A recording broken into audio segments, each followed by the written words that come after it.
Yeah, we were just talking about, I think as I'm setting everything up, making sure everything looks nice online, we were talking about how you've been saying since 2011, correct me if I'm wrong, that UX is under siege. So if you could Yeah, elaborate on that concept a little bit more, that would be fantastic. absolutely. So, hi everybody. Glad to be here. Um, when I said in 2011, when I said was UX under siege, it was based on an observation that I made because I came into UX sort of kind of from the world of instructional design. And for those that don't recognize that terminology, instructional design, just think of training, but it's the science behind training. How do you properly establish a learning experience so Mhm. it can be optimized? So that's what I used to do. I have 5 certifications in that arena. I'm a master trainer. All that kind. I have a grad level cert in educational technology. That's my background. So I know Awesome. that stuff like the back of my hand. And when I came in, I started noticing in instructional design, and some of this is going to sound familiar.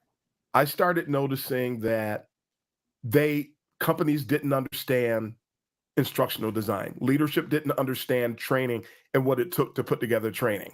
And that should already start to sound familiar because they don't Mhm. understand UX and they don't understand what you're doing with UX. And a lot of times we're limited from a perception orientation from to the aesthetic instead of instead of what's beneath the surface, which is where UX operates mostly. So they didn't understand it. They started bringing in unqualified people to do what we did. Does that sound familiar? They started just, if you ever gone to a training session and had somebody just read to you off of a PowerPoint, that started happening around 2003, 2004. That's when I was a full-time instructional designer at that Mhm. time. That's what I did. That's what people were doing. And it was like was the guy from Ferris Bueller. What's the guy? The guy who Bueller. That's Yes. what these people start sounding like. And the company just didn't know. Mhm. And to keep this sort of short, they commoditized and discounted what the instructional designers were doing to the degree that we were the first people to be cut, and you would see Mhm. these massive layoffs of people in that space because they didn't understand the value we brought. They didn't understand what it took to do what we did to do it right. And so they discount, oh, well, anybody can do it. So we don't need these people. Yeah. Sound familiar?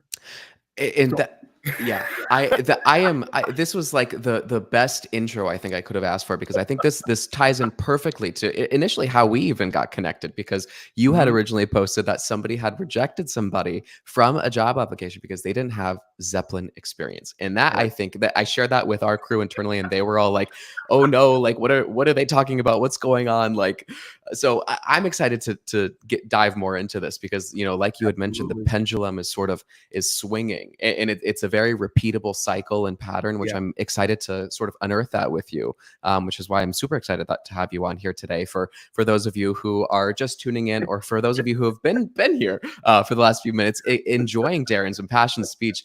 My name is Nico from Zeppelin. This is our community interview series called Design to Dev, where we chat with people who are designing, building beautiful products, and especially those behind the scenes too. So very excited to have you here today, Darren. Thanks for having Maybe if you want to go ahead and give a quick little intro, tell us a little bit about who you are, what you do, and what you're working on. We'd love to get to know you.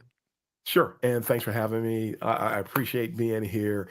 My name is Darren Hood. For those of you who are not familiar with me, I like to jokingly, I don't say this too much, but I'm going to say it again today. People like to refer to me as an OG in the world of what we now refer to as user experience. We didn't always call it that, but we do Mhm. now. I've been doing this work since 1995. Like the vast majority of people in this arena, I fell into it. You didn't decide to do this work Mhm. at that time. You fell into it. Something came up, right place, right time. You had some of the qualifications, or you volunteered, and there you go. That's how I fell into it. And so I've been doing this work for a while. Again, 28 plus years now. I've worked in almost every type of arena, all the way up to Fortune 50. I'm also an educator. I teach at Mhm. 5 universities, including Michigan State, Brandeis University, on UCLA. I am one of the writers. If you've ever seen the book 97 Things Every UX Practitioner Should Know, if you look carefully, I'm on the front. I'm one of the people whose pictures on the front. There I you wrote the go. segment about understanding the difference between experience maps and journey maps. I wrote that particular chapter. I'm a podcaster. My podcast is in its 4th year now. We just had our 4th anniversary, and the podcast has been heard in over 100 countries. So I got Wow. got a lot of ground. I mentor people all over the world. I educate people all over the world. I engage with people all over the world, and that's sort of who I am. And it's because I love the work. I love UX. I love the discipline, and I guess you could say I operate as a caretaker of the I discipline. I'm trying to I make love sure that. that we optimize who and, and what we do, and try to make sure people understand what it is that we do, what the value that UX brings.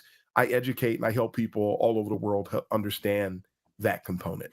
That is fantastic. And we have some very excited fans here today too. We've got Nas, Kel, Amy all in the chat and LinkedIn who are excited for you, excited about your energy, and it's just excited to learn more about who you are, and more about your experience there too. So thank you very much for sharing. It's fantastic to have you. If you could maybe point to anything, maybe like a core belief or an experience that shaped you the most throughout your career, what would you say that would be for you? Oh, God, I love that question. Back in the days before Facebook, some people like, what? Yeah, there was a day when I can't remember the acronym that was used. There were either bulletin board systems. The way we interacted with people across land and sea and time was through BBS systems. And I can't remember the acronym. There was this other thing, and it was just like a running chat that you could engage in, and you would go into these systems and no faces, you just would have conversations. And this was after I had started doing what we now call UX work. And I used to do a lot of visual design back in that day, but I didn't know anything about Photoshop. And I'm in one of these discussions, and I'm talking to somebody about how to get better at what I do. And at the time, oh God, I was using Corel Draw, Corel Photo Paint, this thing called ULEAD Photo Impact. I thought Paint was great. Back in that day. I'm using. I mean, I'm a software addict. I still have boxes from 2000 in my basement that I just line up. I'm going to start sharing some I of love those that. too. You should. That's a great little trip down memory lane there. And here we are having a conversation, and I'm talking to the person about Photo Paint. That was my top level. That was the best app that I was using to do anything that you might do today in Photoshop. Mm. And the person said, he's giving me tips. I mean, I would talk to authors, all kind of phenomenal people in these circles. I wish I could remember what the thing was called, but I can't remember. But it might be BBS. But the person said, when you get serious, think about getting Photoshop. And I said to myself, what? When I get serious, I thought I was already serious.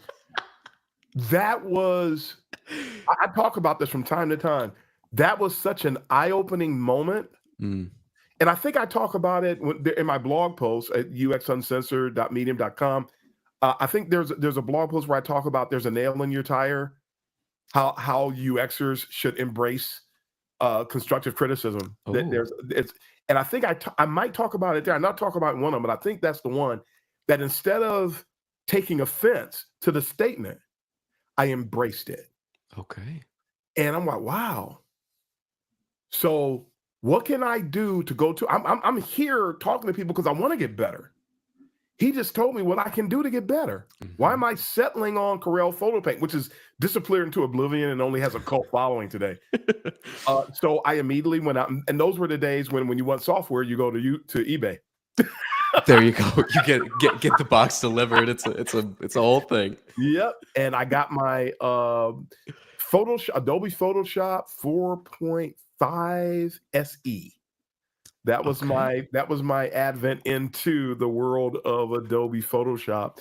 And I was never averse to truly constructive criticism, but that was a real eye-opener for me because I thought I was on the right track. I thought I was doing something. I had a degree of Dunning-Kruger myself at that time, but when I found out I didn't, and people today always tell me, wow, I thought I had it going on until I talked to you. I hear that all the time. Okay. Now, and so we're the perennial light bulb turner on our guy.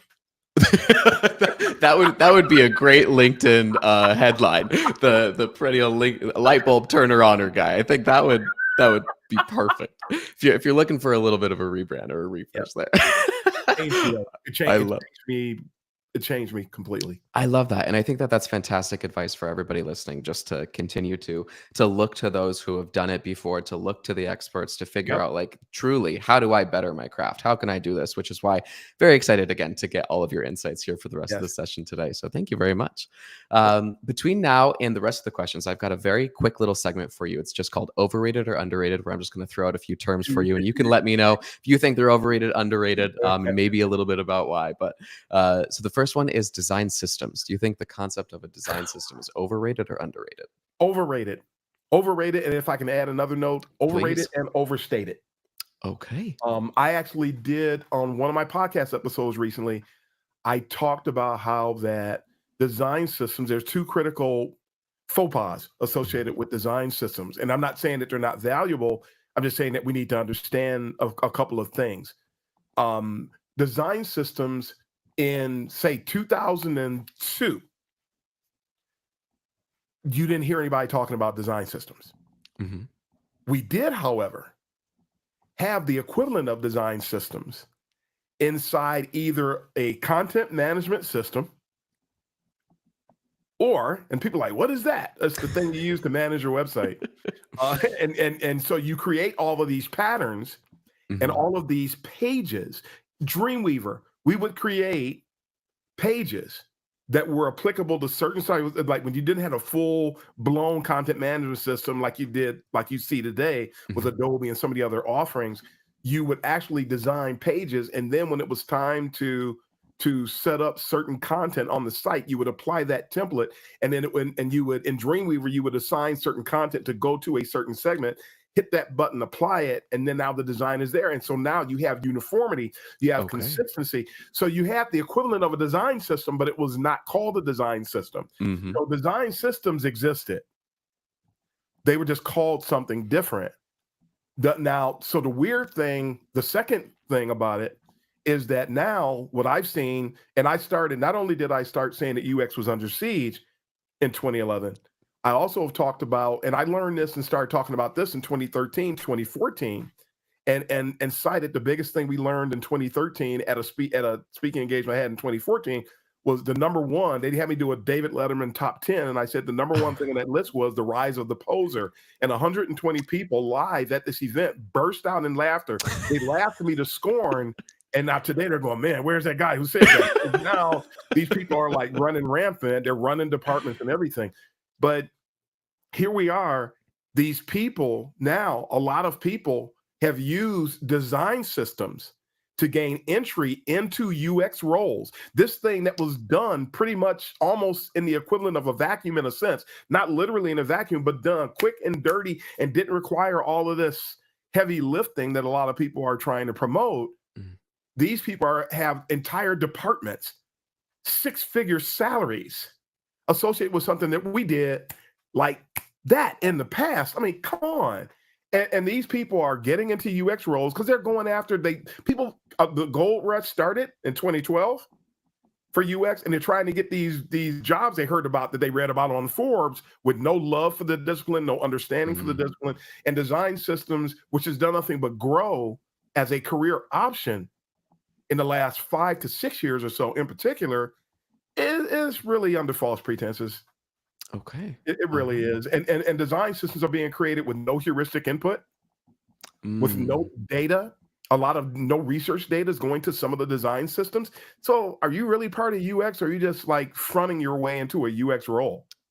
Which a lot of times is really what I've seen has happened. So yeah, grossly overrated and overstated. I appreciate the context behind that, because I think, like with any profession, you'll have the few, the quiet minority of folks who are taking the time to make sure that everything is fully fleshed out. But then, like you said, once they reach a critical mass, you start having so many people just jumping in, and not for the love of the actual discipline or whatnot, but just because they think it's just a quick way to get into the field. So I do appreciate that perspective, and I think it's a very valuable one. So thank you for sharing that. And my second topic here for you to see Yep. if you think it's overrated or underrated are design portfolios. Oh God.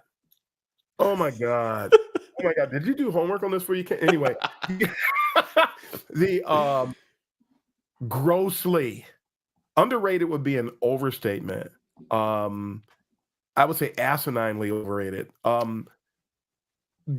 Portfolios were brought into the job review, job application process for UXers because people didn't understand what UX was.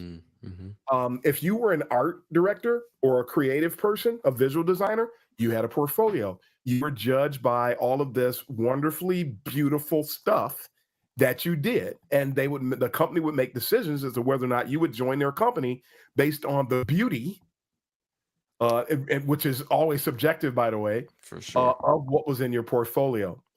When UX started to raise up, because initially most of the UX jobs were actually in creative agency space, they were not in corporate spaces. Okay. So in my career, when I have worked for an agency, and I've worked for 3 huge agencies over the course of my career, never showed anybody a portfolio, was never asked to. I Okay. wonder why. The corporate spaces are the ones that ask for the portfolios usually 9 times out of 10, and they have no idea what they're looking at.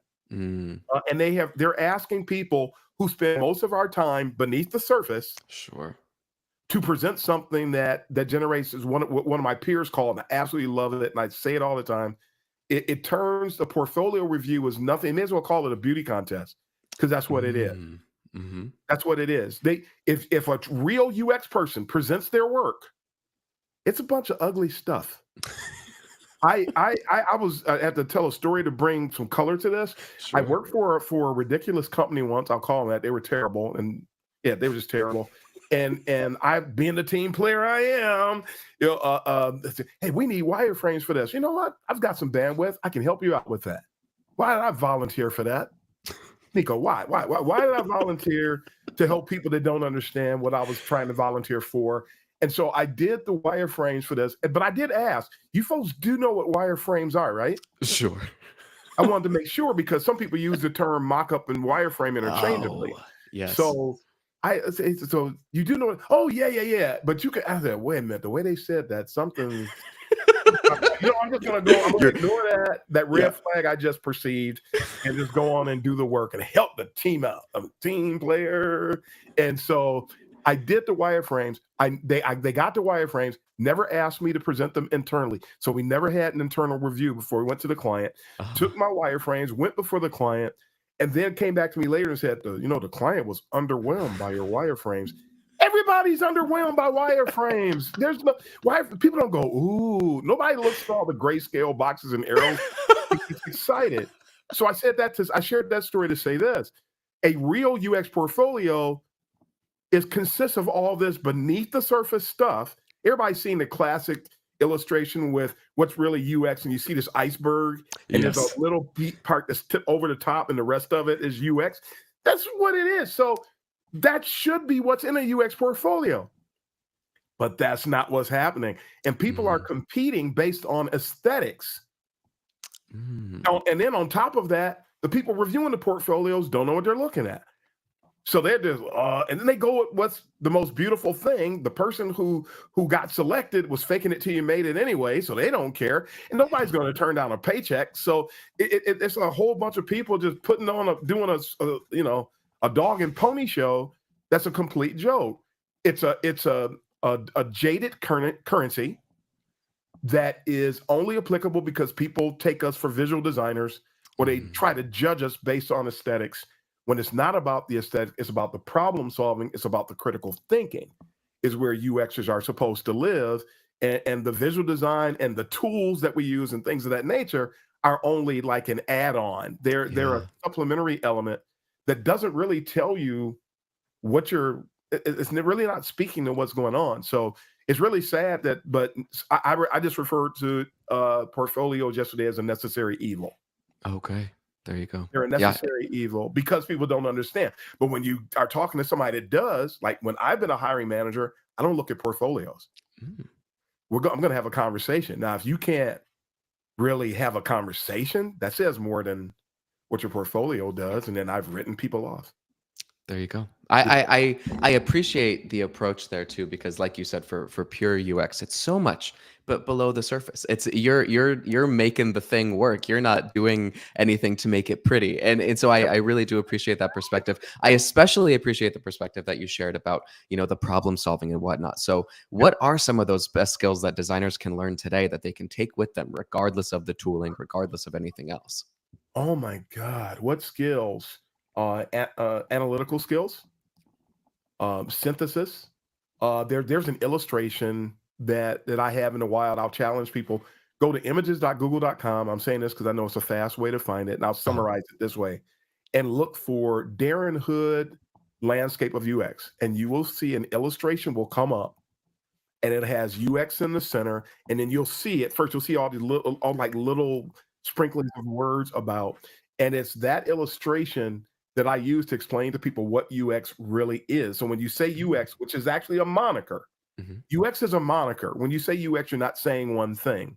You're actually speaking to a whole stuff. Somebody actually finally counted what's on there. There are 250 methods, methodologies, Wow. techniques, and deliverables on this illustration, all surrounding UX in the middle. Because when you say UX, that's what you're saying. And when you say UX, you're usually beneath the surface. And when you're above the surface at the presentation layer, it's still not at the visual design level, even though you might do some visual design. But when you're doing visual design, you're doing visual design. Mhm. When you're at that level, you're looking at interaction design principles. You're looking at cognitive load. You're looking at semiotics. These are things that we dive into. That's what the UX person does. We are the bones, the sinews, the tendons, the ligaments. That's who we are. We're not this. This is not us. There's somebody else that's doing this. That's why the portfolio thing is so crazy, because you're asking me, you're judging me by judging me by a place where I don't live. Mm. And that's not ethical, nor does it make any sense, not an ounce of sense. So That's a fantastic quote. Judging me by a place that I don't live. I think that will ideally resonate with so many folks. On LinkedIn too, when you said the comment about the portfolio, we had one Whitney Allen. She said "rut-row," and then we have one person, Andrew, after what you were talking about when you were the hiring manager, saying, "How do I apply at Darren's company?" So I think that there is we're starting to see again. Maybe that pendulum is swinging back in the area of we need people who are there for the love of the craft. So what it are your is. thoughts on that? It is. I think that because we have a problem in UX today where, I mean, Alan Cooper said this 2 decades ago in his book, The Inmates, just by the title, The Inmates Are Running the Asylum. Oh. And I don't know if that was a forerunner. I don't know if he was being prophetic when he said that, but the inmates are running the asylum. So a lot of companies, because again, a lot of the majority, the vast majority, I mean, like over 95% of UX roles were in creative agency spaces at one time. And after NASA and IBM did their ROI research, for every dollar you invest, you get X in return. Then a lot of corporations, because they were speaking corporations' language when they said that, Yes. they were Yes. like, really? Yeah, we want our piece of that pie. And so they started slowly gravitating away from the creative agencies, which General Motors recently got rid of their I agencies saw. completely. That news story, that was amazing, isn't it? Mm. So all of these years, it's still, the pendulum is still moving in that direction. I should say that everything just moving in that direction. Companies slowly were doing that, but they never bothered to get educated about UX in the process. Mhm. So they were hiring non-UXers for years. We're hiring non-UXers to run their UX teams. And that goes for creative directors, art directors, are not UX people. Yeah. And the people who were like the progenitors and the pioneers and the long time property holders, if you will, in UX, were actually being shunned for these same roles. And still Mm. to this day, I mean, just in the last week, I've seen up to like about 5 of my connections on LinkedIn get director and manager roles without having really enough experience to get those roles at all. Mm. But that, it bodes well for the company because they don't have to pay as much money. Sure. Asterisk. You don't have to pay as much in a check. You're going to pay in lost productivity. You're going to pay in attrition. You're gonna, because what's it cost? $70,000, $80,000 to replace a person. Yeah. Of two, if you don't have the right person in place to actually help grow and lead and empathize with these people, they're going to leave, and that's going to cost you. So you're going to pay people like me anyway. So you might as well just bring us in. Companies are, I wish I could say companies are slowly starting to do it, but I actually am not seeing it. And when I say that, I do dig in the weeds. This is not me sitting up under a tree drinking iced tea, and I'm just going to be raw for a moment, just farting out ideas. Please. I'm digging into these arenas, trying to find out what's really going on. I'm talking to people. I'm doing research. I'm finding out how people are getting hired, even in my own travels, in my own applications. Companies are insane. It's almost like an inmate is actually sitting in a crazy house trying to just hire this one, because that's what they're doing. When you see I don't apply for roles I don't qualify for, and I get all of these crazy rejection notes. We decided to go with someone else who's more closely aligned. The competition was pretty steep. Competition is not steep. I said this in a social media post recently. When you have somebody at the top of their game, and then you have somebody at the bottom of their game, and nothing against them. I used to be at the bottom of my game too. So that's not meant to discredit anybody. It's just a fact. There's no competition between this person and this person. That's not a competition. So don't refer to it as a competition. That's a lie. That's what that is. And it was really steep. There was a lot of great people. How many people do you have? Ichiro apply for your companies? The equivalent of Ichiro? No, use the baseball analogy. Do you have the equivalent of Messi? Use the soccer analogy, applying for a role to your company, and then you're gonna then you cast that person off, and then send them a note and tell them the competition was steep. Yeah. No, it wasn't. No, it wasn't. You don't know what you're looking at. I do the work of 5 people everywhere I go. Yeah. You really gonna get that? In the age, there was no specializations prior to 2011. I do design, everybody before 2011, we did it all. So when you hire somebody who had experience, actual UX experience, not the people that lie, there's a lot of people that lie about it, that actually did design, research, strategy, everything, all the things that when you bring that person in, that's an automatically boost to your own UX operation. Yeah. Stop saying that we're the stock competition. Well, stop saying that. It wasn't. You're lying and you're fooling yourself. Keep drinking, keep eating that poop pie, because that's what you're doing. When you say that, there's no competition.